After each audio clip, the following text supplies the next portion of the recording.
My name is Lisa. I'm an organizer for the Harvard Graduate Students Union, UAW Local 5118. We're the labor union representing student workers at Harvard, including all graduate research and teaching assistants. So this is an interdisciplinary Zoom series we've been putting on for the general public. As you can tell by the name, most of our talks have focused on COVID. This is an exception. We're really excited to welcome 3 PhD students from our union who do work on race and policing, DeAnza Cook from the history department, Felix Owusu from public policy, and Jarrett Drake from anthropology. So we're going to chat a little bit with them about their research, as well as some of the questions being raised in this historic moment, examples of which are, what is the relationship between race and policing? What is this, we're going to weigh in on the ongoing debate on police reform versus defunding versus police abolition. Why has reform historically been so difficult? So tonight we're really lucky to have the 3 of you on the panel, and we really encourage audience questions. We thank everyone who submitted questions already. Just a couple more things to mention. If you're a member of our union, we're having a Civil and Human Rights Committee meeting next week. We're going to be talking about police unions in the labor movement and a lot of other initiatives we're working on campus around on the subject of anti-racist organizing.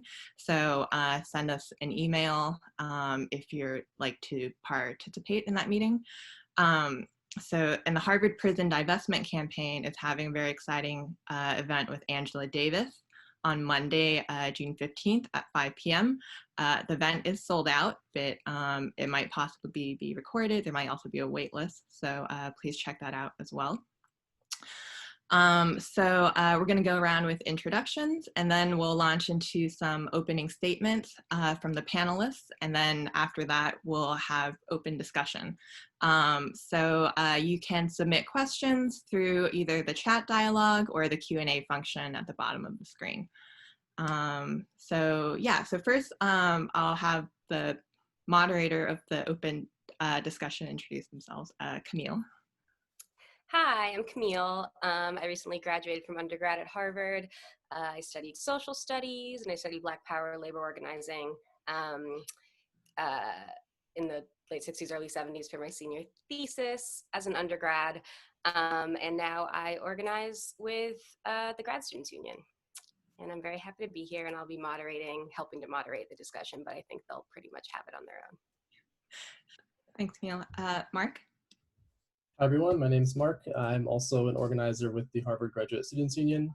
I'll be helping mostly with the technical aspects of the call tonight, so making sure we stay on. And please note, if you didn't hear the little sound at the start of the call, we are recording, and we've already started the recording. And we'll be sending out that recording to all of the people who are on our email list after the call later this week. Great, thanks, Mark. Okay, so DeAnza, Felix, and Jarrett, if you could just say a little bit about yourselves. I guess I'll start first, if folks can hear me. Hi, my name is DeAnza Cook. I'm a third-year PhD student studying U.S. history. I'll be talking tonight about the history of policing, which is what I focus and study. And I'm really looking forward to a robust conversation. Felix? Hey everybody, I'm Felix Owusu. I'm a PhD student in public policy. I'm in my 5th year. My training is in economics, sort of as my methodological base. Substantively, I do work on US social policy, mostly criminal justice work. And that's spanned looking at the courts, policing, juvenile justice, and a variety of other issues there. And I also do work on racial disparities in that space. I'm currently actually doing work in the sort of the policing space. I am in DC doing work with the mayor's office and the police department there on various things that I'm sure will come up in the course of our discussion as well. Before I came to DC, I was active with the Harvard Grad Student Union, strong supporter of everything they do. I was a member of the Civil and Human Rights Committee way back in the day and all of that stuff. So super excited to be here, and thank you guys for inviting me. Jarrett? Hey everybody, my name is Jarrett Martin Drake. I am a 3rd-year PhD student in the Department of Anthropology at Harvard. I am also one of the many organizers with the Harvard Prison Divestment Campaign. and I am working towards a dissertation that looks at how carceral space gets made and unmade. So I'm also happy to be on this panel and looking forward to the conversation later. Great, thanks everyone. Okay, so now we're going to go into the opening statements. I just want to encourage everyone again to submit your questions as the panelists are speaking, and we'll try to weave them into the open discussion after the statements. So yeah, so DeAnza, do you want to start? Thank you so much, Lisa, Mark, Camille, for putting this together and for all the work that you do.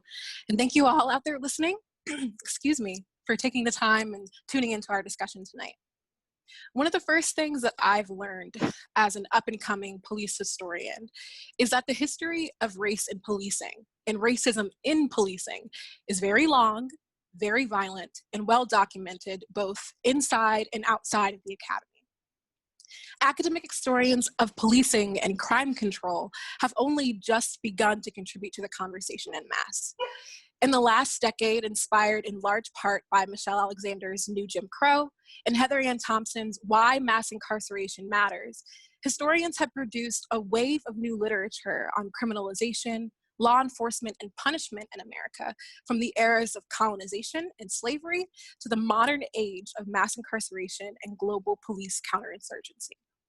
And while it's impossible to capture all of the complexities and nuances of police history and historiography in the limited time that we have, if there is one thing that I think we could take away from the history of policing, it should be this. Since the colonial era, law enforcement institutions, public, private, and military, have characterized Native Americans, people of color, and political activists as dangerous populations, internal enemies, and militant threats to state authority and social control. Any analysis of the history of race in policing in our criminal legal system must first acknowledge and contend with this fraught and oppressive law enforcement legacy. And that legacy begins in the era of settler colonialism and slavery. In addition to occupying and regulating land stolen from Native Americans, police powers codified in the US Constitution and Bill of Rights included the responsibility for suppressing insurrections and invasions from all potential threats, foreign and domestic. So if we want to understand the origins of policing in America, we must think globally about legalized state power, empire, and the reproduction of police knowledge across all borders and institutional spaces. Slave states in southern and western US settler territories gave rise to America's first system of organized civilian-based law enforcement. The earliest slave patrol systems in the South borrowed extensively from European imperial knowledge offered by Spanish and English colonists in the Caribbean and Latin America, who also sought to control their growing enslaved populations. In colonial New England, settlers organized early law enforcement bodies known as Indian constables, and early 19th century police forces emerged in St. Louis and other frontier cities to wage countless wars in native country. Law and order systems in the southern, western, and northern free state regions of the United States were all tightly bound to the enforcement of slavery, especially after the passage of the Federal Fugitive Slave Act of 1850. In the antebellum South, all white citizen patrols possessed the legal authority over Black people. Poor and wealthy white men armed with whips and guns policed the area surrounding plantations and supplemented the general surveillance sustained by overseers, slaveholding families, and local officials. From the early Republic to the Civil War, slave patrols maintained three primary duties: raiding slave dwellings looking for weapons and educational contraband, dispersing slave gatherings, and patrolling the areas around plantations and towns to apprehend suspects for cruel and corporal punishment. These elaborate patrol networks established formidable law enforcement groups that were subjected to the authority of slaveholding elites. However, it's important to understand that the history of slavery-era policing is not peripheral or eccentric, but rather foundational, to the history of American law enforcement. Throughout the colonial and antebellum periods, slave patrols, city constables, and state militias functioned as pre-modern progenitors of domestic law enforcement in the United States. White anxieties about Black and Native uprisings and potential resistance reinforced the legitimacy of slave patrolling and state militias. and militant policing across the country ensured that Black people especially were the object of surveillance and social control by property-owning whites.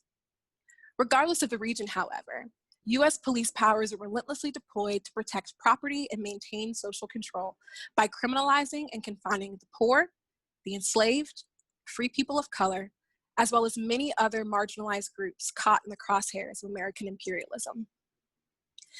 Public and private police agencies that were established in the mid to late 19th century drew from a wide range of local and international law enforcement models, the most cited of which by law enforcement being the London Metropolitan Model, championed in 1829. But state legislatures also empowered municipal policymakers to form paramilitary units to capture and confine suspected insurgents, disorderly immigrants, and free and enslaved people of color prior to the Civil War. And then throughout the late 19th century and early 20th centuries, industrial elites and local businessmen supported the development of modern, professionalized urban police departments in order to protect their property interests and squash labor struggles from growing from class mobile and stop labor struggles from a growing class of mobile wage earners composed mostly of working class immigrants and migrating formerly enslaved descendants. Marxist historians of policing have argued that class conflict and class forces were central to the emergence of policing as a contemporary reform institution. From 1870 to 1915, as historian Sidney Herring has documented, thousands of strikes occurred. Hundreds of them reached major proportions. Whole cities were involved in these struggles and mostly were beaten by police. In the shadow of emancipation, following the demise of Reconstruction in 1877, policymakers and officials nationwide undermined the extension of formal legal equality to Black citizens, and instead enacted new criminal laws and penal systems that emerged in the form of Black codes and convict leasing. The entrenchment of Jim Crow laws before, during, and after Prohibition unleashed new mechanisms for spatial regulation and policing at the federal, local levels. And despite the so-called progressive era of police and prison reform, or the professionalization movement of the early 20th century, Black social and physical mobility, economic opportunity, and life prospects remained compromised under the rule of law. The systematic criminalization and incarceration of newly freed people and their descendants before and after the Civil War went on to shape policing and prison reforms introduced in the decades leading up to President Johnson's war on crime in 1965. The 1960s marked a new phase in police history. The federal government was instrumental in supporting city police militarization efforts, expanding upon raids, wiretapping, stop and frisk methods, and other tactics, first used by the FBI's counterintelligence program, COINTELPRO, against the radical left and Black nationalist groups during the late 1960s. In order to disrupt and destroy the organization of the Black Panther Party, for instance, the LAPD's Urban Counterinsurgency Task Force cooperated with the FBI on intelligence gathering missions and targeted surveillance operations. And in 1969, that same LAPD force unveiled the first special weapons and tactics team at its headquarters. Most recently, historians of the American carceral state have clarified the bipartisan dimensions of federal crime wars and urban punitive policymaking throughout the late 20th century. Federal funding incentivized the private sector to manufacture communications equipment for police officers, such as walkie-talkies, and develop new information technologies and criminal statistical databases that were crucial to modernizing the infrastructure of city law enforcement agencies amid ongoing national security crisis. Major and mid-sized city police tactics and technologies introduced throughout the late 20th century also evolved to encompass new computer automated surveillance functions. Over the course of the 1960s and throughout the wars on drugs and gangs in the 1980s and 1990s, law enforcement campaigns advanced tactical units such as SWAT, armored cars, tear gas, and military-grade weapons. It is no mistake that even in the midst of an ongoing global pandemic, we are still witnessing the cost and consequences of militarization that began many decades ago. The fact of the matter is, policing is not and has never been unchanging or one-dimensional, and police violence is as old as policing. The creation of public and privately funded police bureaucracies was in and of itself a reform movement ushered under the banner of public safety and social order. Ultimately, we must understand the history of slave patrols, state militias, civilian police forces, and mass imprisonment as interconnected phenomena embedded within a larger and complicated history of racism, violence, and criminal justice discrimination in this country. There is no single or simple answer to the question, why is reforming the police in America so difficult? The history of policing is still being written, at least in the academy. Police department archives are notoriously inaccessible, and in the rare event that access is granted, police records are often scant, redacted, withheld, or destroyed. Yet despite all of this, we have more than enough data, ideas, and evidence now to reimagine and recreate policing in our society. With more demands for police reform and abolition surfacing across the political stage now more than ever, we must listen and learn from the seasoned activists, organizers, and folks who've already been on the ground fighting for justice many years and decades before the murders of George Floyd, Breonna Taylor, Tony McDade, and too many others. I believe that if we want to actualize changes in policing that we haven't yet seen in our history, we need to comprehensively address the deep-rooted problems of policing both domestically and globally, as well as fundamentally reevaluate the legal, eco-social, political, and economic dimensions of all forms of policing that manifest in our society. So in closing, I'd like to end with a quote from an interview with Angela Davis that for me is crucially important for grasping our current moment in time. For authentic democracy to emerge, Davis argues, abolition democracy must be enacted. The abolition of institutions that advance the dominance of any one group over another. Abolition democracy then is the democracy that is yet to come, the democracy that is possible if we continue with the great abolition movements in American history, those that oppose slavery, lynching, and segregation. So long as the prison industrial complex remains, American democracy will continue to be a false one. Thank you for bearing with me.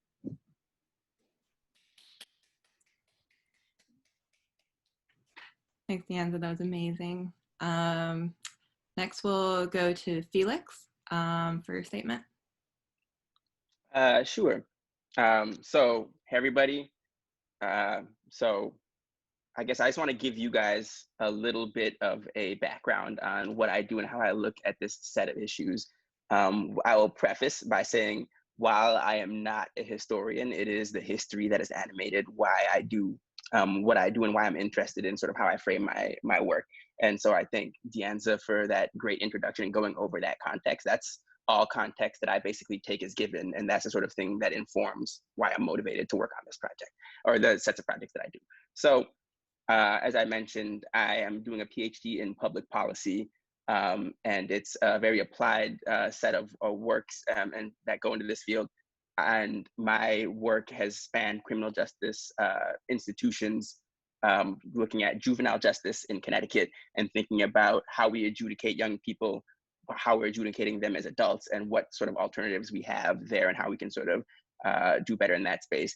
I'm currently working on projects at the law school focused on racial disparities in the criminal justice system in Massachusetts. Most of our analysis there is focused on the court system because that was the best data that we were able to get. But ideally, we are going to be able to comment on sort of the entire criminal justice pipeline. And there, the goal is to be able to identify which junctures are most, basically causing the most harm and leading to the biggest disparities for Black people. And that can help hopefully inform where we target basically interventions to do better in those kinds of spaces. Also, as I mentioned, I'm working on a variety of projects with the DC local government. And so I'm gonna talk a little bit about that. The group that I work with is situated both in the police department and in the mayor's office.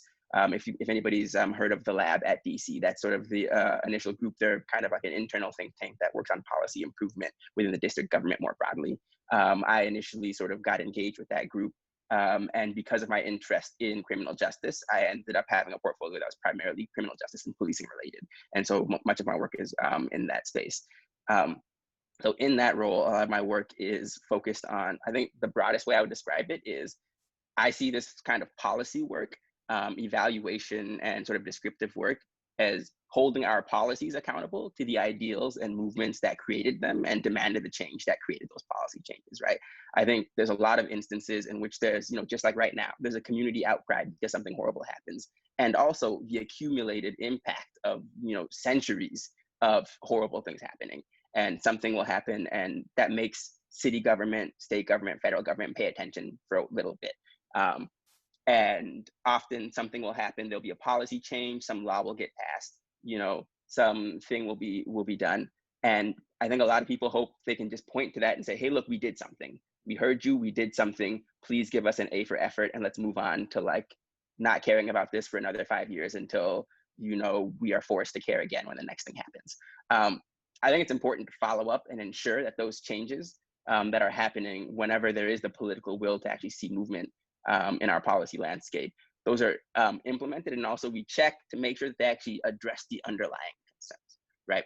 In practice, much of the policy research that I and others like me do find null results for the kinds of police reforms that are the most popular and have been in vogue sort of in previous rounds of policy reforms that have happened, right? So the group that I'm working with really got its start evaluating body-worn cameras. That was sort of in a couple of years ago, every police department was talking about how we're going to get this and it's going to solve police brutality. Every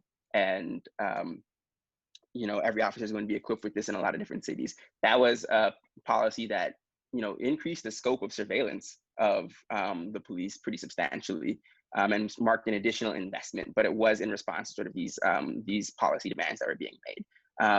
So this was before I started working with this group, but this group actually did a randomized control trial, like an evaluation of this using the best research methods available to say, does this actually address use of force in policing? Do we see the police using force less? Does it actually lead to the outcomes that people demanded when they sort of had the policy the activism and work that went into demanding these changes? And they found that, and also they looked at complaints and sort of community sentiments. And the result was that it may have done something in terms of changing evidentiary standards in court and other kinds of things. There's qualitative sort of feedback that it has clearly changed things, having body cameras deployed. But if your goal was to address racial disparities, if your goal was to address abuses in the Black community, if your goal was to address police brutality, it didn't solve those problems, right? And so I think the conversation after that needs to be, okay, we did this and that's great. It didn't actually work. What do we do next? The problem is still there, right? And I think that is much of the goal of doing this kind of work. And then on the flip side, saying there are alternative things that address these same kinds of problems, right? If you see investments in other places, in other priorities that we have other than surveillance, policing, confinement in our communities, those things actually bear fruit as well. Much of that work, I think, is very important, and I see it almost as the sort of information that people who are working in activism space arm themselves with to be able to communicate more effectively and organize more effectively within their own communities. I saw this organizing in various capacities in the union, that information was power, but then also in the criminal justice space, it's the same kind of way. I think it's, and that's based on the questions that we've gotten, the kinds of information that you can get in these kinds of policy research projects are things that inform how people organize and whether people are even able to organize effectively. And so that is, I think, much of the thrust of why I think policy work is relevant in these kinds of spaces. And one of the reasons why I came to work in the context that I do is that the police department in DC and the government more broadly has sort of made that access available in terms of, as DeAnza mentioned, making data and sort of being willing to try the next thing after the first thing fails. And I think that speaks to the strength of the community in DC, that they're able to hold their politicians and their sort of institutions more accountable in that kind of way. And so I'll talk about this a little bit more as things continue. But DC has tried, some things like after the body-worn camera evaluation didn't show the results that people had been wanting from that organizing push, they moved on to trying different kinds of policies over and over, and I'm being involved in some of those later iterations, which I can go into a little bit more detail. But some other thrusts of my work are basically compliance with the policies that we already have in place. One of the things that I found most shocking when I started was there wasn't really a way to answer the question of who was stopped by the police department on a given day, right? There wasn't actually even a way to like be able to figure out who you can do that, who was being stopped. And that was actually stymieing a lot of conversations about whether there is a problem, right? If you can actually define it, as many of you guys who are researchers might know, people will say, oh, we're gonna deny that this problem is there even when it's staring you in the face. People continue to deny whether something happened, even when there's, 4K HD body camera footage of, horrible things happening. And so I think some of the work that I've done in terms of being able to develop that ability to develop responsive data and output that the community has access to is really important. I know that has been mentioned in the year since I've started. It came up, I think, twice during city council meetings where they're specifically talking about the motivation for defunding the police. And there are people on sort of different sides of that issue, but people who are sort of working towards that were able to point to that information as evidence of problems that need to be addressed there. And so looking at sort of data on stops, data on racial disparities in those stops, who's being searched, who's having force used against them, where the complaints are coming from, has, I think, moved the conversation forward in that capacity a little bit as well. And so that's sort of where I'm situated right now. And I think there'll be a lot more to say once we get into like the broader conversation on reform and sort of what the best ways forward are. But I'll stop there for now to let my colleagues speak. Thank you. Thanks, Felix. Okay. Jarrett, feel free to go ahead. Yes, hello everyone. My name is Jarrett Martin Drake, and I am a PhD student at Harvard in the Anthropology department. I'm in my 3rd year, and I should start by saying a little bit about my background with tonight's topic. So in 2014, I published a peer-reviewed research paper about policing in New Orleans after Hurricane Katrina. From 2014 to 2016, while I was a librarian at Princeton University, I taught college English in 2 different prisons in New Jersey. From 2015 until 2018, I helped create and maintain a project called Archiving Police Violence in Cleveland. And you can, a People's Archive of Police Violence in Cleveland. And you can find that project on the web at archivingpoliceviolence.org. And I started at Harvard in 2017, and since then, I've been one of the organizers with the Harvard Prison Divestment Campaign. And lastly, in 2018, I gave my first of 2 workshops to the Chicago Tortured Justice Memorials Project. So that means for the last 6 years, I've seen these issues from various vantage points in New Orleans, New Jersey, Cleveland, Ohio, Boston, and Chicago, not to mention my hometown of Gary, Indiana. So my dissertation project will examine how carceral space gets made and unmade by the presence of the past. And I'll be focusing on Louisiana for my dissertation. So in my opening comments today, I just want to make one simple but profound point, I hope, which is that policing is not simply reducible to the police. And if you don't take anything away from tonight, and I hope you take lots away, but if you don't take away anything else, I really do want to stress that policing is not synonymous with the police. And I use a broad definition of policing, and I understand it as the authority to administer legitimate violence, including up to detention and death. And so with this broader understanding, policing takes place all over our cities, all over our counties, all over the country, and all over the world by all sorts of public and private organizations, some of which name themselves as police, but many more who do not name themselves as such. And so for the purpose of tonight, I hope that we can talk about policing in what I call the explicit realm and policing in the embedded realm. And I'm going to go into the share screen mode to talk a little bit about what each of those means. Okay. So let me move some of this stuff around. Okay. So the explicit realm of policing,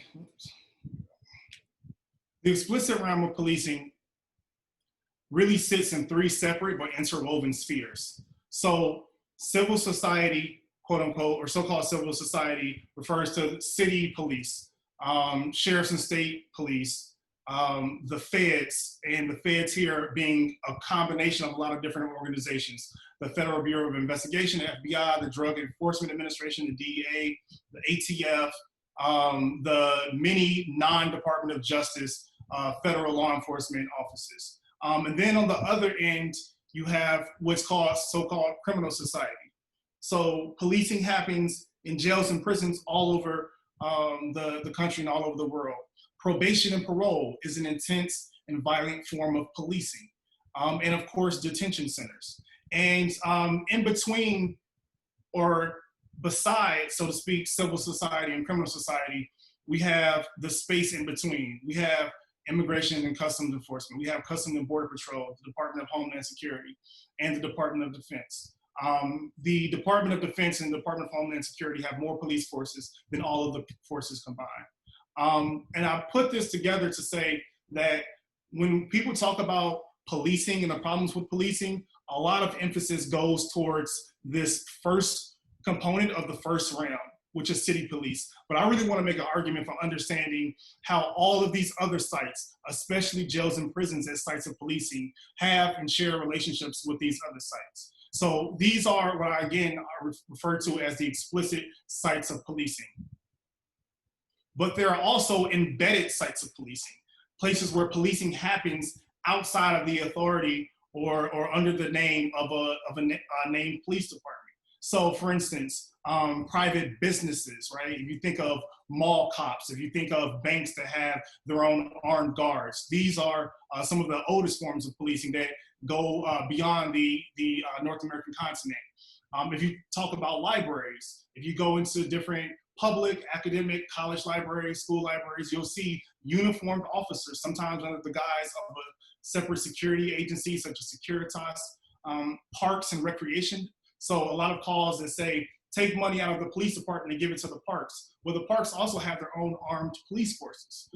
Maybe they're not called police, but they have guns, they have tasers, they have handcuffs, and they have the authority to use them. Schools are a major, major site of policing, especially in poor, Black, and urban neighborhoods, whether they're framed as school resource officers.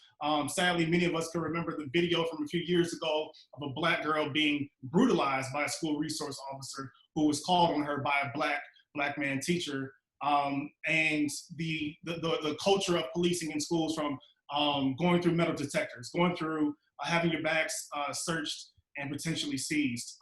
Schools at a place like Harvard, right? There's the Harvard Police Department.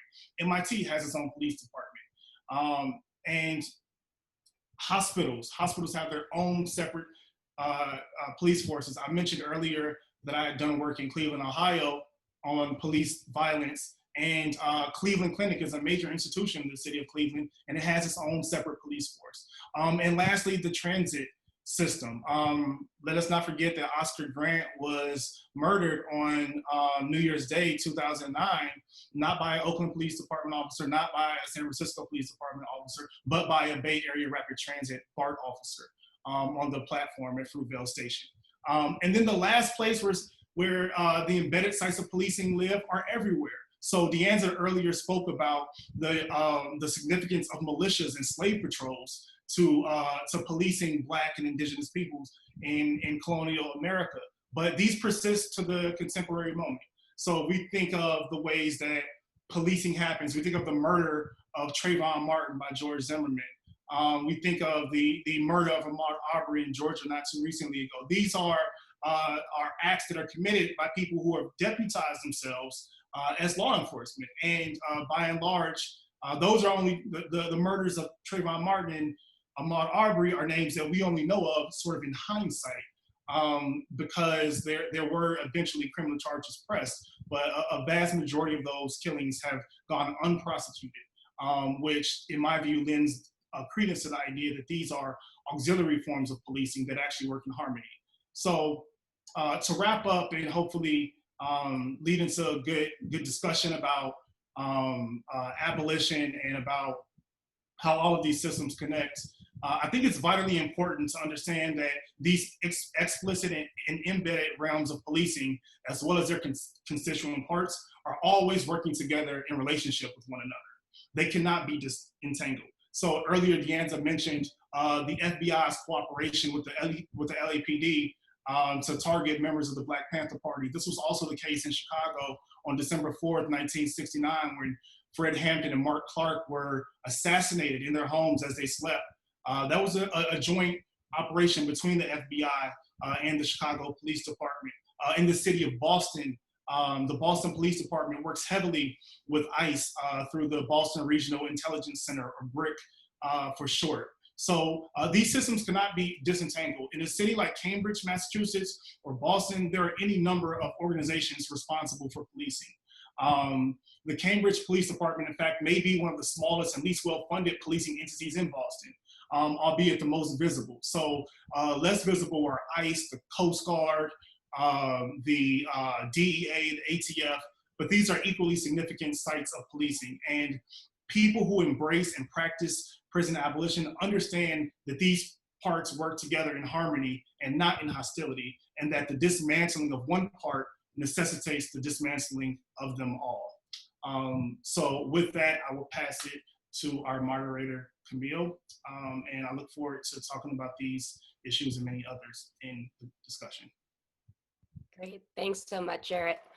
And thank you to all of you. Real quickly, before we move into some of the discussion questions that have been submitted, we got a question that I think is more of a clarifying question for DeAnza from an anonymous viewer. And it says, did I understand correctly that the first well-funded organized police agencies were created and funded by white business owners? No, I don't necessarily think that's what I was trying to convey, but more of just understanding that in terms of the early 19th century organizations, the bureaucracies that we commonly associate with strike breaking, that we commonly associate with private police agencies, detective police agencies like the Pinkertons, they received funding from a wide variety of sources, including the states that gave them legal authorization to exist, including the industrial elites that are also political citizens and had a lot of pull, and how these institutions came into being once they were crafted.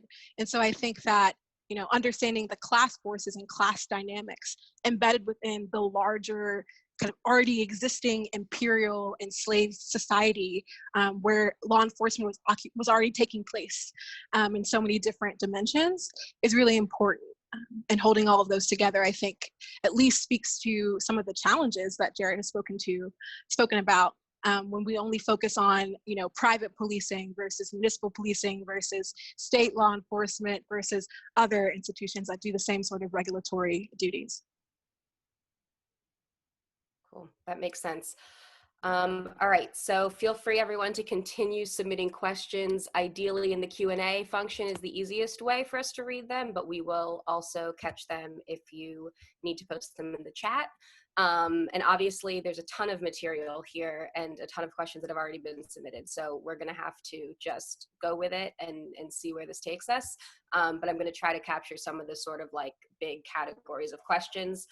Probably everyone can anticipate what the first will be, which is, we had it asked many, many different ways, but abolition, defund the police, reform the police.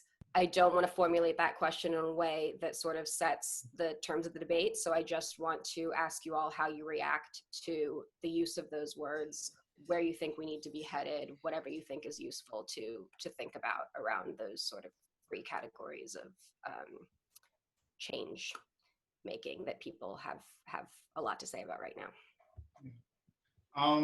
Thank you for that question. I'll start.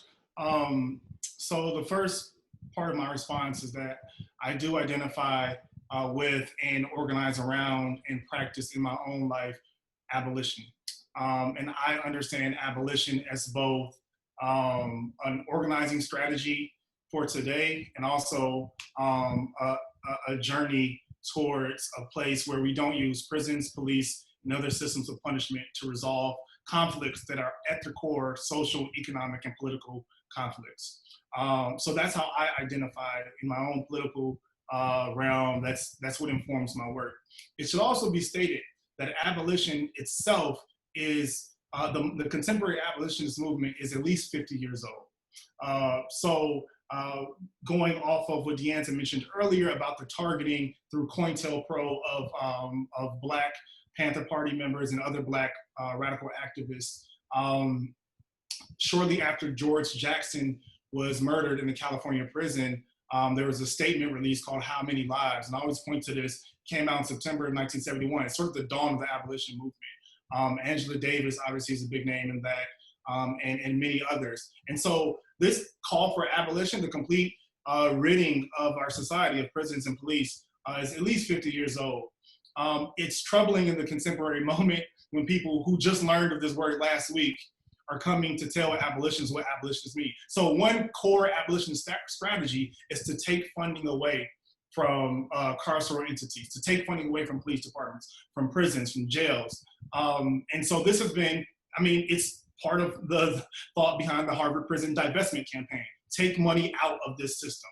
And within the last week, it's been both enlightening to see more people learning about abolition, but also it's kind of been sometimes I would say intentionally misstated to say that, well, when they say defund the police, they don't actually mean defund the police. No, it actually means defund the police and do a lot of other things, but like completely bankrupting the police and prison infrastructure is absolutely an abolitionist approach. So I could say a lot more about it, but I'll just sort of leave it there at the long tradition, mostly by Black women organizers inside of prison, outside of prison.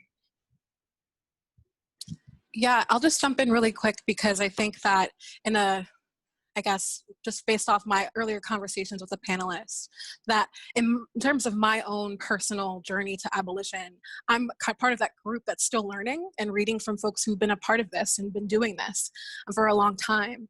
I focus on Boston, and so there are so many different examples of organizing in both the formal political realm, but also outside of informal politics that was championed by Black feminist, lesbian, socialist groups, women who were trying to recreate new ways of dealing with domestic violence, abuse in the home, and sexual violence. So at least what I can tell you is that the abolitionist impulse that we're seeing now is not new. But obviously as an historian, we are much better and have been for a long time at doing non-reformist reforms as opposed to reformist reforms. And even when we have, the abolition of slavery as one of those key turning points that a lot of folks who do this work study and go to, we already know that there are so many things that we are still dealing with that extend from the legacy of slavery and extend from our legacy of colonization. And so uprooting all of those things is really going to take a much more radical and comprehensive understanding of what true transformative reforms actually look like.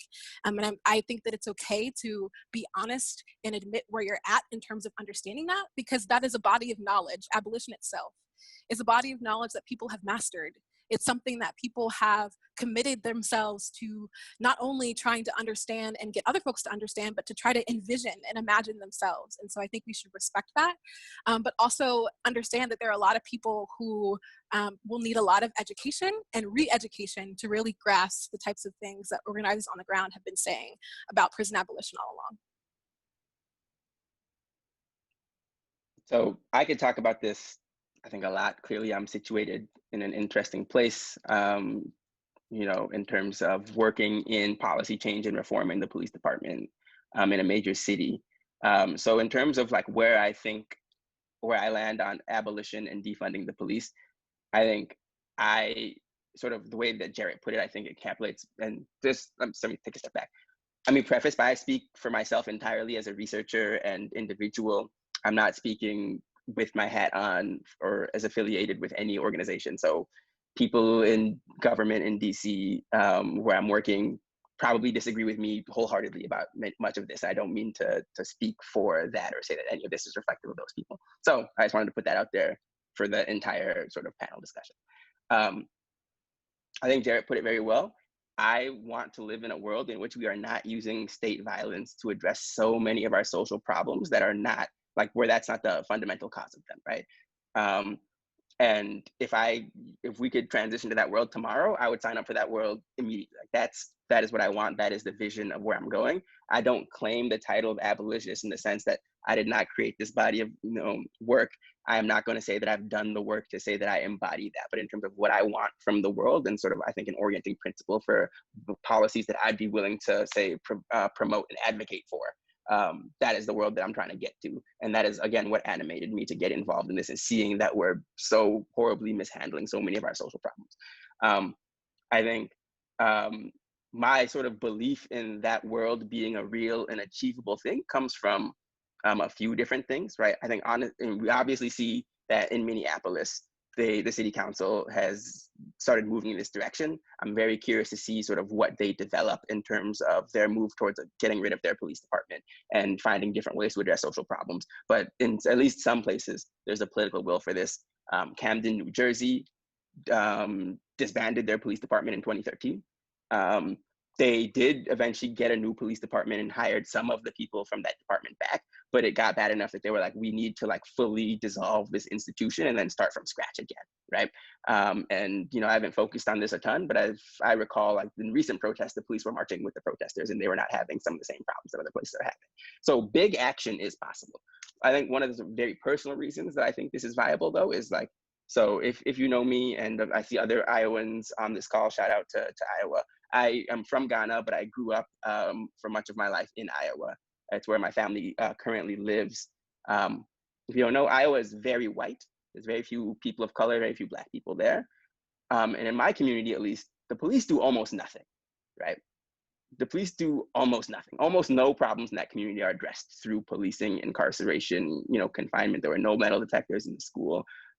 So there are people who are living in a kind of world where their social problems are handled through other kinds of policies and investment already, right? Many people don't expect to really ever interact with law enforcement, police, jails, prisons in any sort of adversarial context, right?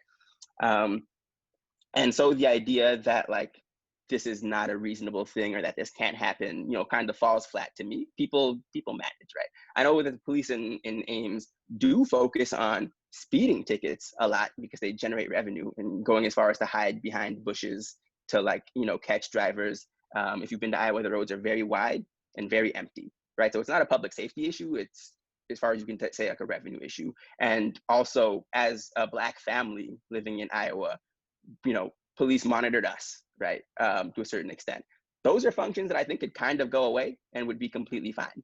And so and many of the other functions that police serve in communities that tend to be poor and have more people of color are being served in a different way in those kinds of communities. So I think 100% that that's the world that we should be moving to for more people.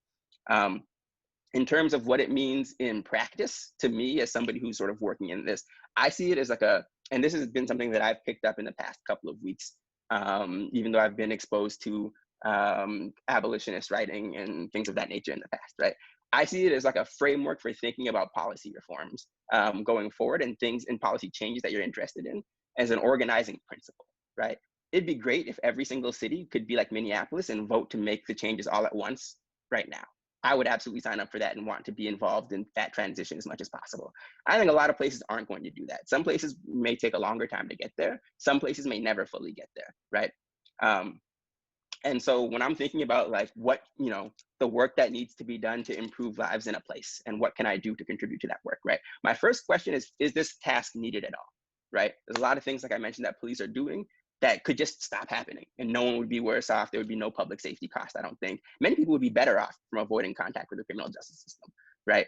Arresting fare beaters doesn't provide a real service. I think we could just stop doing that and that would go away and things would be fine. Going to military training in Israel to know how to operate as if you're in a war train. We just get rid of that, right? We don't need to replace, that's not serving a social function. So for those kinds of things, I'm not going to say that we should reform that. Those are things that if you asked me and I had any say, I would say just don't do those things. You just don't need to do those things. And then there's these other set of things that speak to a legitimate community concern, right? I think traffic safety is a legitimate community concern.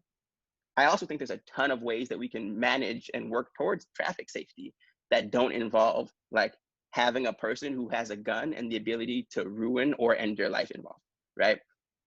There's a lot of sort of interventions you can do to think about promoting traffic safety, and it's a good thing. But as of right now, police do a lot of traffic enforcement, which is something that is a choice that we've made, right? I think the status quo in terms of why that's happening the way it is it's a historical trajectory that comes from a place of control, power, class, and race.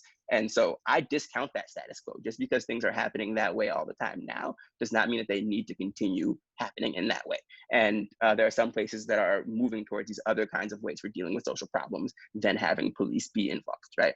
I think there's almost no instance where from first principles, if you looked at a policy problem or a social problem, that you would come up with the solution that is like sending police officers to solve that problem. There's very few solutions where people would want that for themselves, or like very few policy areas where this is like, if you were not coming from a place of our history of how the development and overall deployment of police is ubiquitous, you would say like, what we need to do to deal with truancy is to like have the police arrest their parents. No one would ever come up with that solution, I think, from the beginning, right? And so my sort of idea is, what if we actually look at these policy problems and think, what is the best way to solve them? And then just do what that is and not give the status quo that credence and recognize that it comes from a place of control, negativity, and domination, and not from a place of we're trying to all like do the best for each other. So, I mean, that's sort of a, I think, long answer, but I think that is what it means in terms of being put into practice for me. And I'm happy to take, if you can take all 100 steps of the way to abolition at once, do that. If you can only take one of them, you should still do that, right? And so like in think about defunding as a framework, if you think about training or body-worn cameras, those are things that might have some effect on the world, but they expand the scope of policing, right? Thinking about other kinds of reforms, something like diversion, right, which is not a new idea, right? That is essentially sort of the practice of what defunding would look like. Thinking about people who have a social need, and then saying, instead of a law enforcement response, what if we just did something else? Whether it's public health, social work, behavioral health, other people are going to like tackle that problem. So before all of this, took off in terms of the national conversation, that's what I was working on kind of day to day. Like, how do you actually fill out a program, or like fill out the logistics of what do we do instead? Somebody called the police and an officer has to respond and is there, but wants to do something else. That process is not actually built out in many places, right? And I don't think that's like a new idea, but I think that's sort of the spirit of it. And those are the kinds of things that I tend to support and want to work on. So I think that's kind of what it means to me. Great. Thanks, Felix. I want you all to feel able also to respond directly to each other if you feel like it's appropriate. So I don't have to start with the next question as soon as there's a pause. But if we're good, then we have a question from Parna, who actually recently presented at night school. She is asking a clarifying question for Jarrett. Why say explicit versus embedded and not public versus private? Are those not equivalent in this case? Also, would you call military, paramilitary, and vigilante white supremacist orgs policing orgs as well? And her final question is, we can defund only public police. What about the rest? Okay. So I'll try to answer them from what I think is the quickest answer to what may be the longer answer. So vigilante, militias, yes, those count as policing. If we think of policing not as, does this group of people call themselves the police? And instead think of, does this group of people have the authority to administer legitimate violence upon a group of people, up to and including detention and death, right? That absolutely includes groups like the KKK, other far-right extremists and terrorist groups. That absolutely includes them. The question about we can only defund like public, I think that it kind of gets to the other question too about public and private. So in general, one of the things that I've found most generative about abolition is that it actually pushes beyond sort of the common binaries between public versus private or state versus market. So there's actually a scholar whose work I really want to uplift and reference here is Nicole Siegel, who wrote a book entitled Violence Work, State Power and the Limits of Police. I really encourage everyone here, if you can get your hands on a copy of that book, please do so. Reach out to me directly, jdrake@g.harvard.edu. I'll send you a copy I have. Sorry if that is illegal, but it is what it is. But that book is has a really great opening chapter that talks about how the bifurcation between public and private, between state and market, is actually very fictitious. And that actually all of these there's no policing that's done that's not both state and market interest. That there's no policing that's done that's not both public and privatized. So I personally don't adopt or subscribe to the notion that there's like that the public policing happens here and the private policing happens there. And that's sort of said ethnographically, thinking of specific cases, observations in which the lines actually blur between one another. And so the point about we can only defund public policing, again, here's where I appreciate abolition and its many generative aspects, thinking of the problem of private prisons, right? Private prisons are something that have captured a lot of people's imaginations and attentions as horrible as like, we shouldn't have private prisons. Private prisons are only able to thrive because of public prisons. Vice versa, private police happen because of public policing. And so the part about why did I include explicit and embedded, there are some of those groups under the embedded part that are actually considered public agencies, right? So where I am now in central New York, many of the parks are patrolled by a public agency that's a police force. It's separate from the city police, but it's a police force nonetheless. So I think breaking down the distinction between public versus private and also seeing the many different layers upon which they build is really important. And that I also saw a question from Rhonda about the city of Camden getting rid of its police department and then going to a countywide structure. That's again why I advocate for an abolitionist lens, because that's exactly the case in potentially a place like Minneapolis or a city like Cambridge. Whereas if the Cambridge Police Department gets defunded, that probably likely means that there's going to be some apparatus through Middlesex County, through the Commonwealth of Massachusetts, or at the federal government level that will enhance other forms of policing. So abolitionists argue for the ridding of policing wherever it happens and by whomever it happens.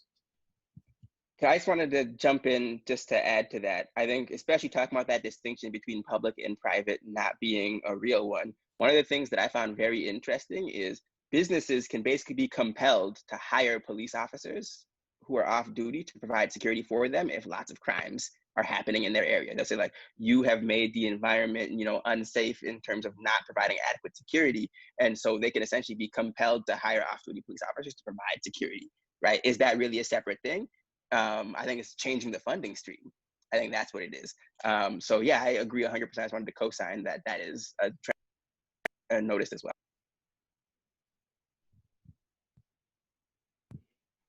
Great.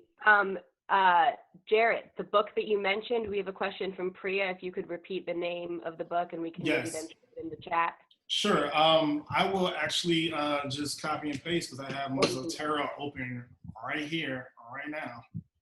So I can get that information. Violence work, state power, and the limits of police. And I'll put my email address in there because that's just kind of how I get down. I am a librarian. Great. There it is. If you can't access it and you want that book. Cool.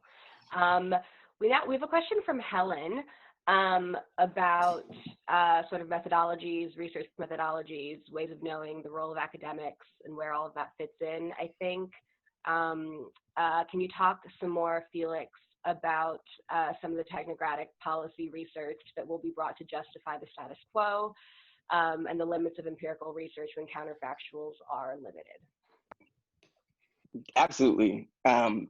So this is something that I deal with a lot, and probably anybody here who's done work on race and criminal justice has had to deal with this a lot, right? I think, as I said before, information is power, and people who have power know that, and so they try to control that conversation.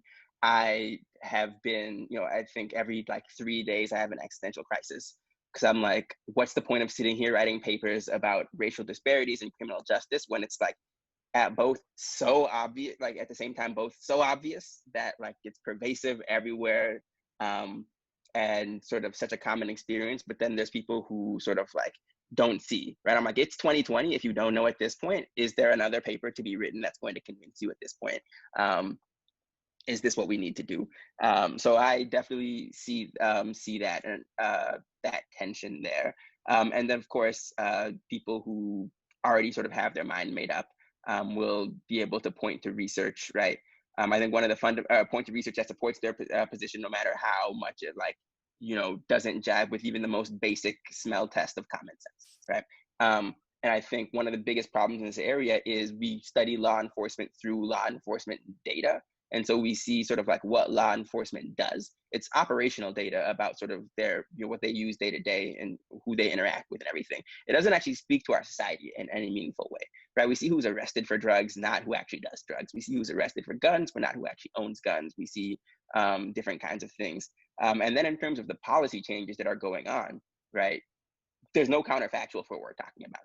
There's not a major city in the US that doesn't have a police force. So if we're going to talk about abolition, what is the research paper that you write that says, like, I objectively showed you that abolition is a good policy and will lead to this many whatever improved lives? That is not a realistic goal at this point, because that's not a thing we can point to, and there's going to be a lot of pushback. So that is all to say, it is hard. That being said, I'm consistently sort of like lifted up and refilled by, when I do the work that I do, the people who are doing sort of organizing on the ground, who are activists who've been in the space for a long time, want this information, right? The things that I work on are what people have asked in terms of questions, and the kinds of information that people use to do that kind of work, right? And so I do think that there is, there are going to be people who are going to be like willfully ignorant, right? Donald Trump, no paper that's going to be written that says anything is going to convince him to change his mind on his positions on policing and criminal justice. That's okay. That's not really everybody. And then it is emboldening and sort of provides sort of information for the people who are sort of trying to look for change. The other thing is, and this is sort of what I got into before, we have to actually do the things at the end of the day, right? Like if we decide to defund police, then we have to replace it with something, right? That's we're trying to move to a world in which we handle our social problems in a different way. And I think there's a lot of ideas out there in terms of what to do. And I think there's way more ideas, to the point we could absolutely get started. And there's a ton of just low-hanging fruit of things we know that we could do that would absolutely be better. But I do think there's a role for research, evaluation, and like sort of being, as an analytical person, being a steward of that process to make sure, right? And as I mentioned, as I talked about before, it's like, I think a form of accountability, right? You can say like, well, how do I feel when I walk down the street in my community? But it's very hard to say like, are the kids in the schools being treated differently? Are the, how does everybody feel? I might be an older person, but how are like the young men in my community who are heavily targeted? Did things get better for them, right? Not everybody can speak to that. We want to be able to speak to that, to be able to hold people accountable for that, right? And so I think that work is something that even though it is not super rewarding, it's not rewarded in academia much of the time. And many of the cities and jurisdictions that would need that kind of work the most are the least receptive to it, and are not bringing in, researchers to help improve their processes. I think you sort of get in where you can, and do sort of good work, knowing that some people are going to dismiss it and some people are not going to. And I think, if nothing else, the work holds up, right? I think you do the research and like you try to highlight the problems, you do identify the problems. And I think it is, I think it is like it is empowering, like I said, to keep continuing to work, knowing that sort of the evidence is on your side and that sort of, you can be confident that you're working towards a better world. I think especially when something like defund or abolition is on the table and people are saying like, oh, what are all these horrible things that are going to happen, right, if we defund, and trying to organize opposition to you based on these kinds of things that are essentially fear-mongering, being able to speak to that with some amount of like concrete evidence, I think makes people feel more comfortable taking a step into the unknown, right? And also give people sort of the language that they can use to talk to each other. At least I can confirm that, like, I've had several people reach out to me for citations for my own take, for sort of research evidence on things as they talk to their families in the past couple of weeks. And so, yeah, I'll stop with that. Great. Thanks, Felix. Okay, we have a question about the labor movement and police unions, which is obviously a huge, huge topic of discussion. I think it's been on every union member who I know's mind. I don't know, DeAnza, if you want to speak at all to, and then others can jump into Yeah. police unions. Sure. I mean, I can't. So my research doesn't focus on police unions explicitly.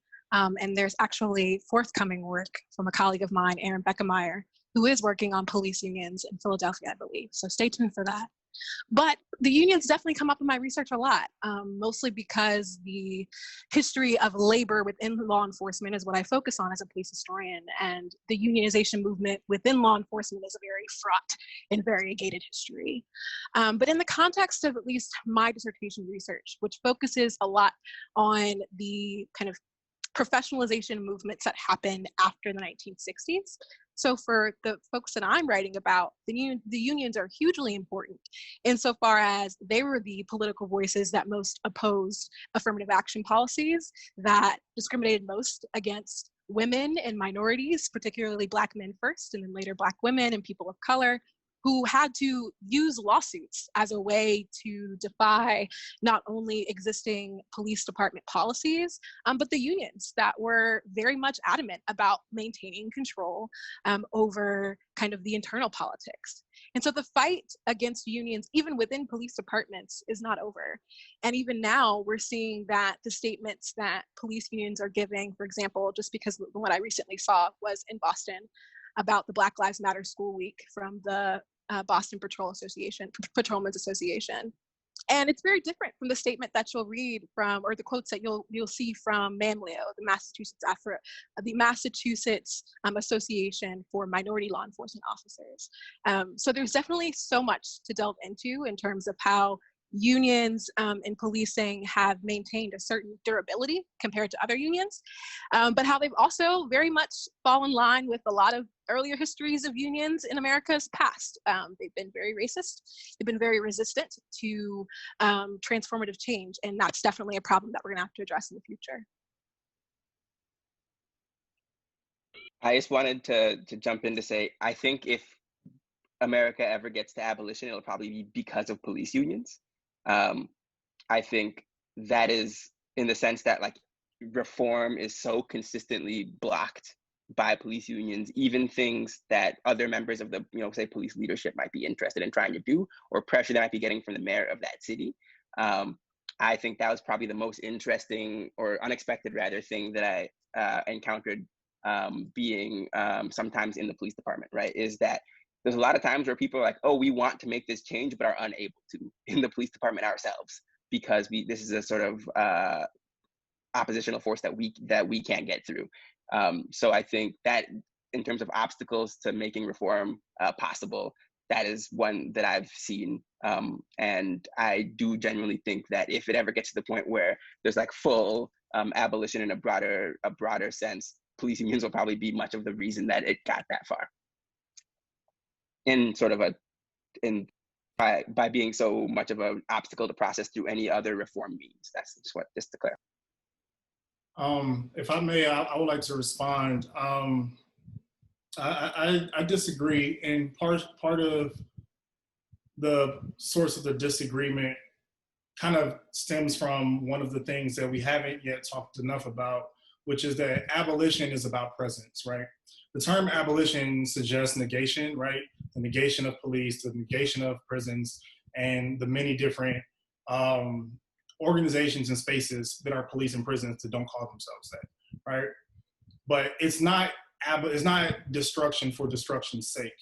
It's making space for the construction of new ways of relationship, new ways of ensuring that women, gender nonconforming, trans people are protected from violence in their own communities, which our current systems of policing and prisons do not provide, right? Sex workers reporting that they were raped to police often endure such violence from the police officers themselves, or get laughed at, or get sent to different parts of the city where they are exposed to danger. So I think it's really important to frame that the long history of abolition has been focused equally, if not more, on ways to provide safety for our most marginalized people in our communities and in our neighborhoods. So that needs to be said. And the second thing, sort of like historically, and I've seen, I'm responding to like a series of questions that I've seen in the Q&A. Hopefully this answer kind of synthesizes it. The utility in naming this strategy and this end goal as abolition is to harken back to exactly what DeAnza mentioned in her wonderful opening, which is that this is an unfinished project of chattel slavery, right? This is an unfinished project that understands chattel slavery cannot be reformed, right? There was no, like at its core, it was fundamentally racist, fundamentally sexist, fundamentally violent, and built for capitalist exploitation. And so the early theorizers of our contemporary abolition movement drew the linkages and said that our systems of policing and prisoning are fundamentally racist and sexist and classist and nativist. And that, Felix, earlier you mentioned like fare jumpers, right? Like, why do fare jumpers get prosecuted? Actually, those types of quote unquote crimes are the things that police focus on the most. Police aren't out there solving crimes that happen against women in the home. They're not solving crimes that happen in the Harvard Anthropology department, where men assert their dominance onto women and create sexually hostile work environments, right? The Harvard police, for instance, don't exist to take Jorge Dominguez into jail. That's not why they exist, right? They do exist to police the Harvard Square T-stop, right? So I think that it's really important to frame the sort of call and sort of like be aware that these systems are deeply rooted. Saidiya Hartman has written about this in both her book Scenes of Subjection and also Lose Your Mother. And I can put those in the chat later, so don't worry about writing them now. But these are books that talk about the unfinished project of emancipation and the demand of abolition. And so to that point, I don't think it's going to happen through legislation, just to be clear. I don't think it's going to happen through police unions. I think it's going to happen through organizing. I think it's going to happen through destruction. I think it's going to happen through resistance. The only way that chattel slavery eventually collapsed is because enslaved people used their bodies to resist. They used their bodies to resist. Some used their bodies to survive. And I think similarly about this moment. I don't think a city council or a state government or God knows the federal government is going to like deliver like some sort of contemporary emancipation proclamation. I don't think that's going to happen. I think it's going to happen from boots on the ground, people creating justice network rapid response teams, whereby if I'm experiencing harm or I'm experiencing an emergency, who are the people who I can call as opposed to the police, who are actually be invested in my safety and well-being, right? How many health and wellness checks do we read about where police show up and kill someone who's having a mental health emergency? Or like in the case at Harvard, show up and beat the hell out of a Black kid, right, in the middle of the street. So I just wanted to sort of throw that out there. Yeah, I agree 100%. And just to clarify, I only meant that unions would play a role in terms of making it, activating people to do that kind of work that you're talking about, making people convinced that other channels that are more reformist are not viable, and then moving people in, you're basically changing minds, right? That's all I was speaking to. I know the actual work of it would be coming from people organizing, absolutely. Just in terms of providing such a big obstacle to any other channel that people are, changing their approach. That's all I was trying to get at. I agree with you 100%.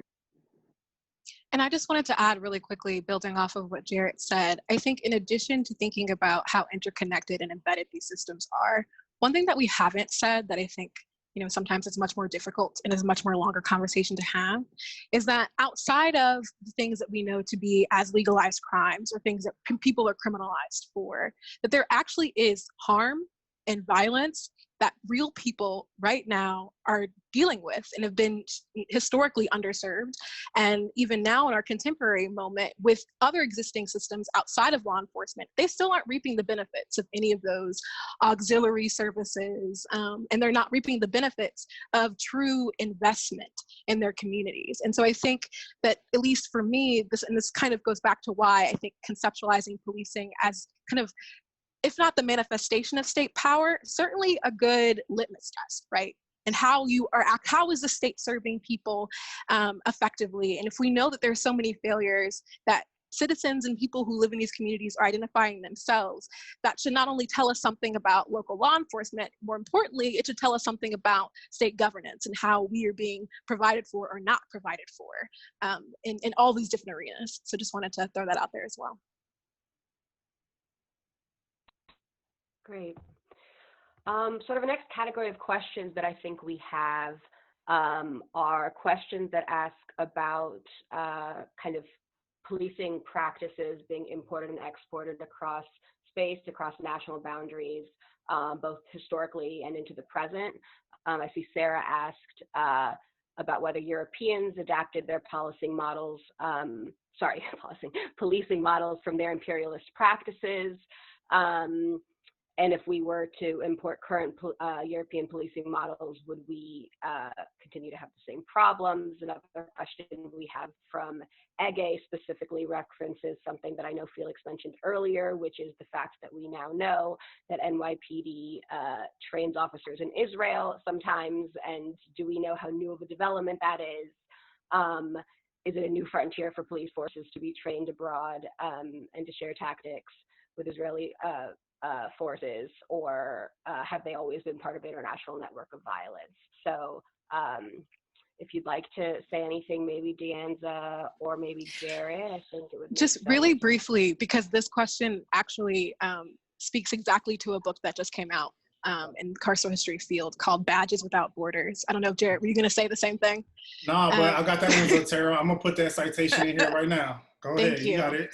Highly recommend reading that book because it's about police counterinsurgency through kind of not only these institutional offices, the Office of Public Safety is what Stuart Schrader is researching in particular, but they talk about these training institutions and these relationships internationally between law enforcement forces, not necessarily the military, although the military was of course involved.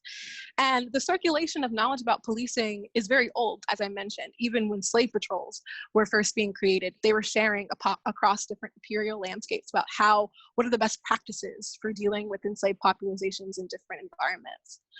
So definitely recommend checking out Badges Without Borders if you're wanting to learn about counterinsurgency efforts in policing across the globe since the Cold War era. Yeah, I definitely want to respond. Thank you so much for that helpful context, DeAnza.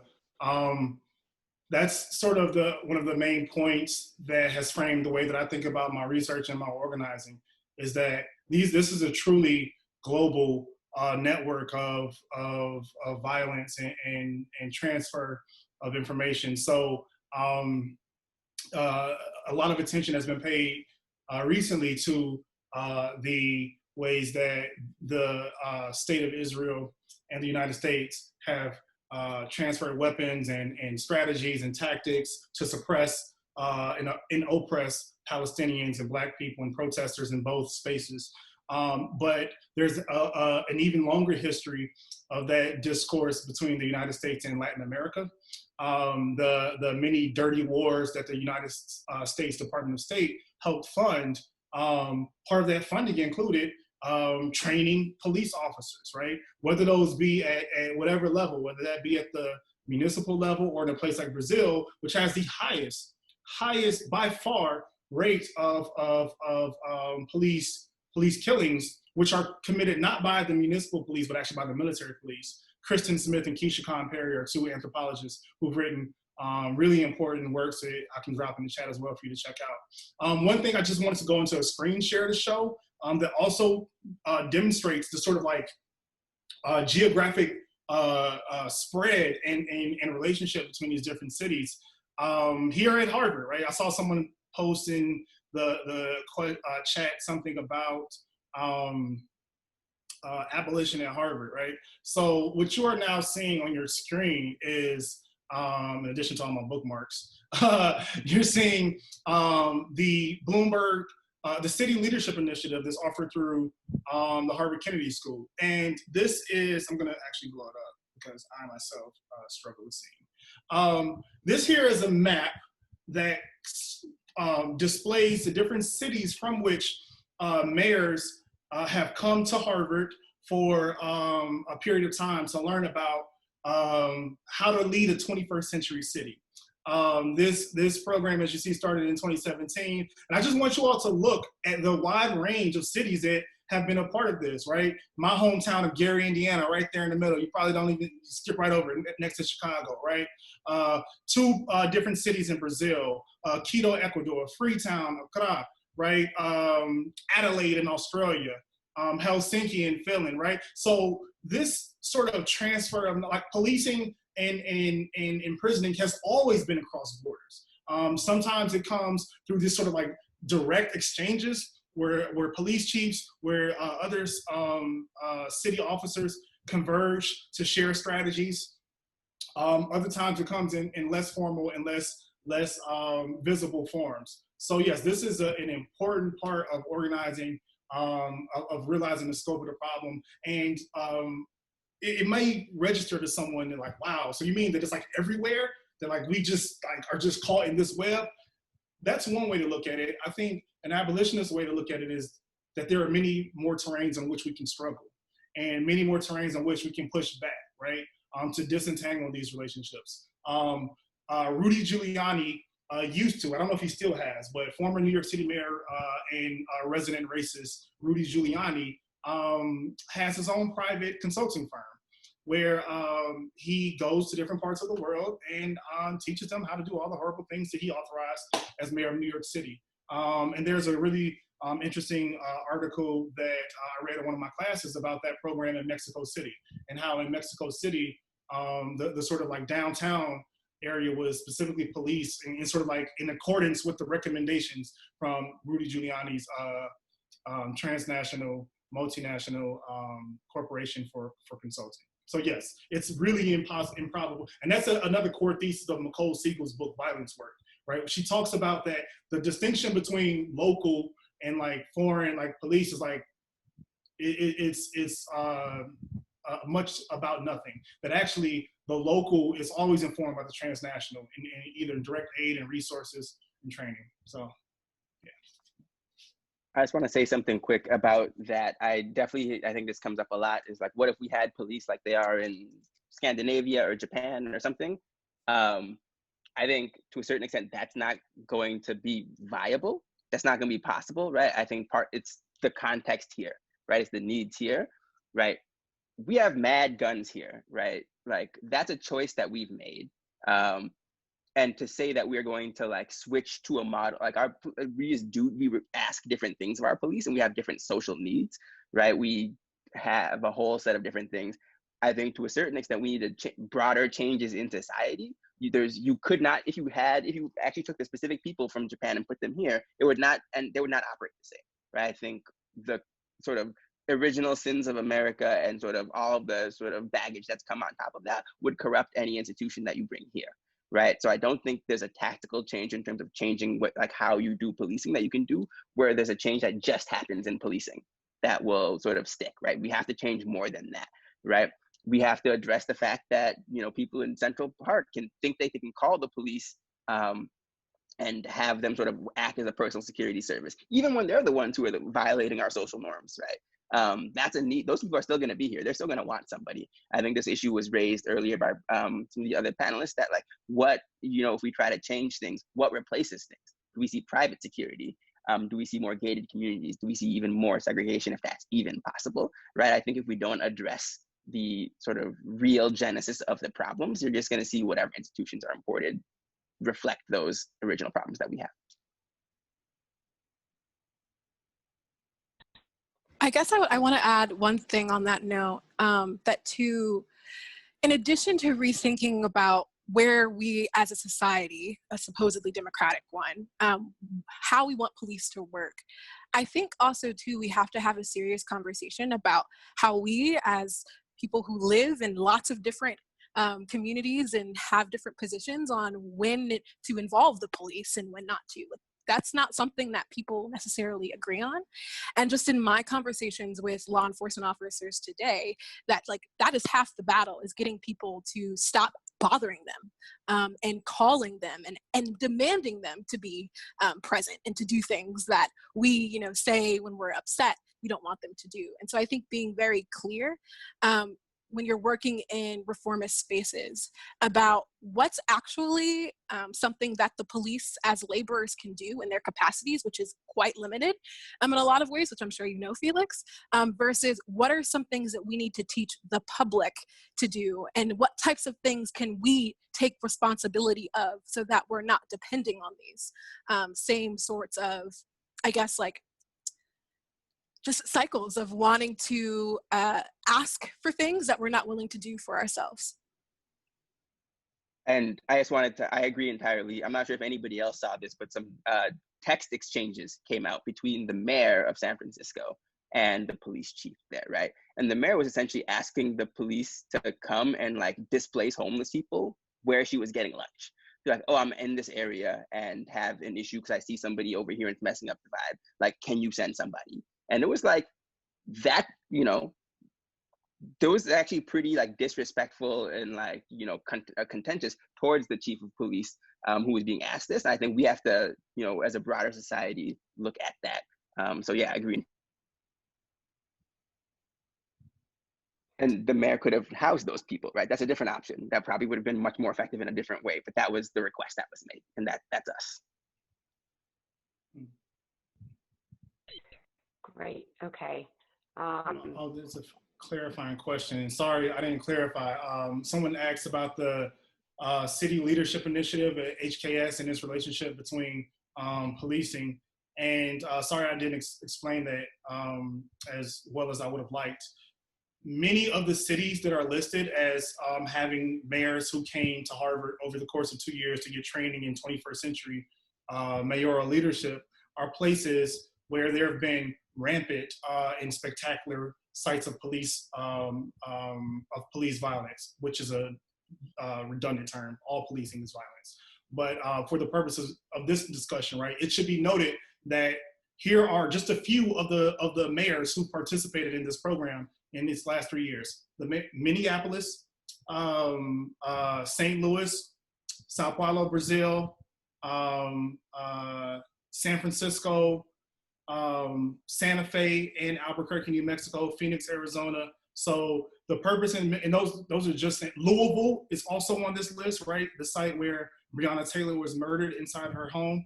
Buffalo, New York is on this list, the place where a 75-year-old man battling cancer was pushed to the ground and had a skull crack last week, right? So I mentioned that to say, these are the cities that all participated in this program here at Harvard over the last 3 years.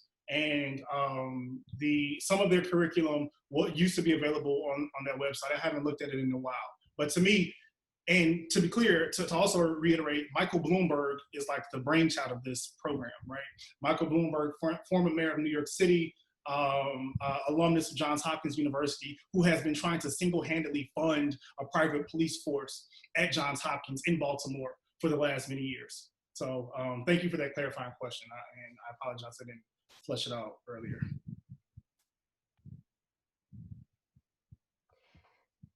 Great. So I know we're a little tight on time. I know some panelists are going to have to head out real soon.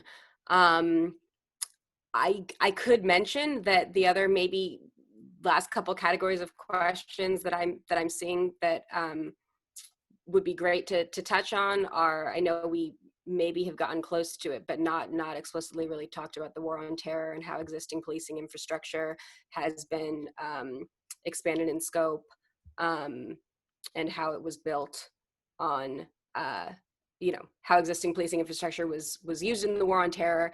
If anybody wants to comment on that, maybe in a closing statement that they might make. And then we have several questions just sort of about how to think about abolition on a university campus in a university context. I know Jarrett got into that some, and I know that that's a lot of the work that he's been doing. So maybe if you want to make any last remarks about that and the actions that we can take now. Yeah, I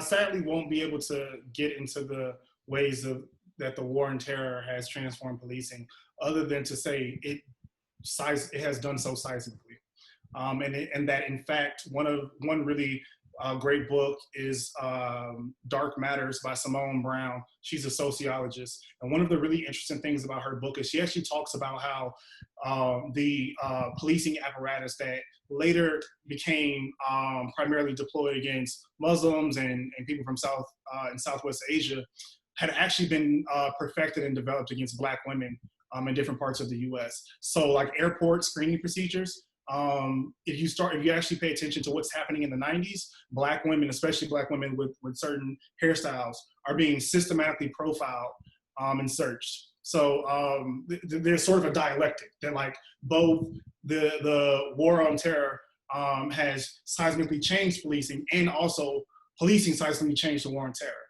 So that's a response to that question is a really important one. My last thought would be first 3 reading recommendations. I always do that. Someone asked like, where can I go to learn about abolition?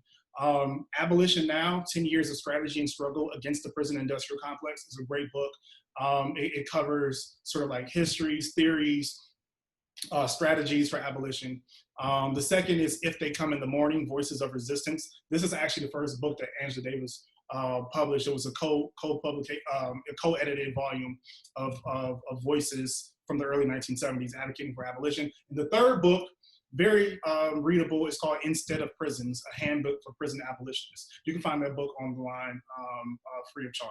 So my last parting thought would be for everyone here who's a Harvard affiliate, or even if you're not a Harvard affiliate, your university, our university definitely has a role, is definitely embedded within these larger structures and entities. So one of the many things you could be doing is supporting the work of the Harvard Prison Divestment Campaign, which you can find us on all social media at Harvard PDC.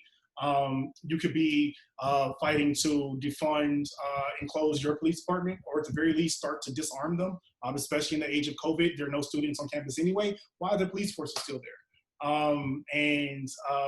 Yeah, just, you know, think how you can act locally, but think globally, and that the global, so to speak, is where all the action happens. And that also means that's where all the chances for resistance, for disruption, and for something creative to happen. Just to add to that, I think that there's so many things, obviously, we could go into about the war on terror and the war on drugs. As an historian, I'll say the historian thing, which is that there are so many other models of this and how terrorists were identified by law enforcement.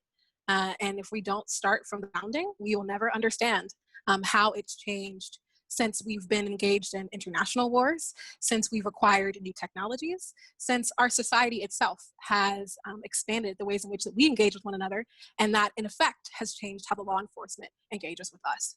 I think on the question of abolition in the university, I think we really do need to take a hard critical look at what opportunities we have to be engaged in the capacities that we can.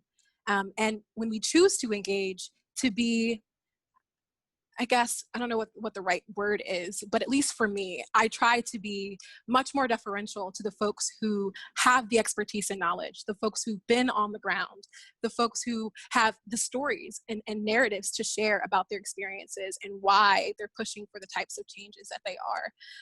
And so I just think that's really important, that we don't come away with rudimentary understandings of this really big topic. A lot of people have written a lot of books, a lot of articles, a lot of everything about this. And so, you know, each of us, even as people who are studying this, are still learning about it as well. So thank you all for tuning in and listening to us. And I hope that you're able to take away something useful from this.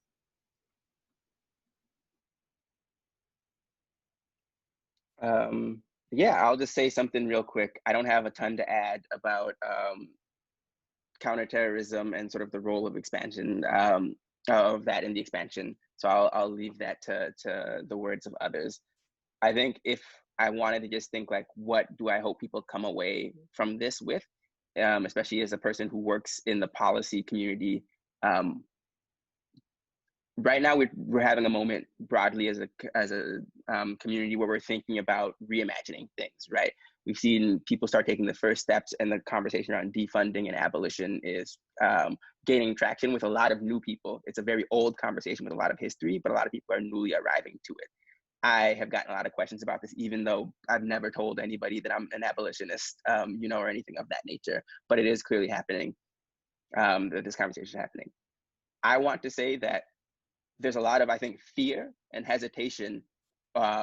And I think this came up in sort of some of the questions that were about like, oh, political messaging, should we not be saying defund? Should we not be saying abolish? Like, what does it actually look like? What about the sort of problems that are going to arise? I don't think this is, you know, hesitation. I understand that. That's it's a very understandable thing. And it's completely legitimate if you don't see that as the path forward for you. I would just implore people to think like, there's a very active community of people who have been thinking about what we could be doing instead for generations, right? The answers are there. People have been there. They've been doing that work. They've been able to implement that within their communities when they've had the autonomy to do so, right? Many people have been thinking about this very hard. The solutions are there and people are working to implement it, right? People are working to implement that kind of stuff in resource-starved environments. If you've seen these bar charts that have come out recently about police budgets versus other government agencies for education, housing, etc., right? People have been working in these other kinds of contexts, but there are answers out there. Right. And I think Jarrett made this point earlier. Many of the things that we are most worried about when we lose police are things that the police, in many cases, are not good at doing, or at least not good at doing for many kinds of communities. Right. The rape clearance rate tends to be quite low. 80% of reported rapes go unsolved. Right. The vast majority of rapes probably are never reported in many cases. Murders, most of them aren't solved. Right now. We can do better on those things, right? So those are very important things, but we are also not highly effective on those things right now. We can do better. People have the ideas. People are implementing those ideas. We can do better. And so the fear makes sense, but then take the next step and talk to the people who have been working on this, you know, for the entire time before it was sort of the issue that it is right now. There's a very active community of people doing that work right now and developing those solutions. So like, talk to those people, talk to, you know, me, talk to whoever and have that conversation. But I do think that the harm that's being caused by this system is on a scale that's like impossible to overstate. And we need to envision a better future. Just because we have not seen that here does not mean that it is not obvious. We are nowhere close to the best of all possible worlds. And the answers are out there. It's not as much of a risk as it might seem to drastically reimagine what we're doing. So I just hope that like people take away from this, like the work is happening. People are doing it and people are here to have that conversation. I'm happy it's a broader conversation, but the conversation's been going on. So thank you. All right, I'm just hopping on to like thank everyone so much for participating. Thank you, DeAnza, Jarrett, Felix. This has been really amazing. Thank you to Camille for moderating, to Mark for hosting, and the 125 attendees who are somehow still on after 100 minutes. Really glad everyone joined us tonight. I just want to mention real quick, we're going to save the chat. We're going to save all of the wonderful citations and send them around to everyone tomorrow. So thanks, Jarrett, and everyone else who pasted in readings. There's still like a ton of questions we haven't quite gotten to. We're going to see if there might be some way to answer them. But yeah, thanks everyone for submitting your questions. They're really thoughtful. Yeah, we're going to send out the recording later this week. If you signed up on our COVID Night School sign up, you should be getting it. It'll also be available on the Union YouTube channel. So you can Google that too if you don't get the email. So yeah, I think it's real late now. We're just gonna wrap up, and thanks again to the panelists and to everyone for joining us. Thanks, Sean. Thank you, everyone.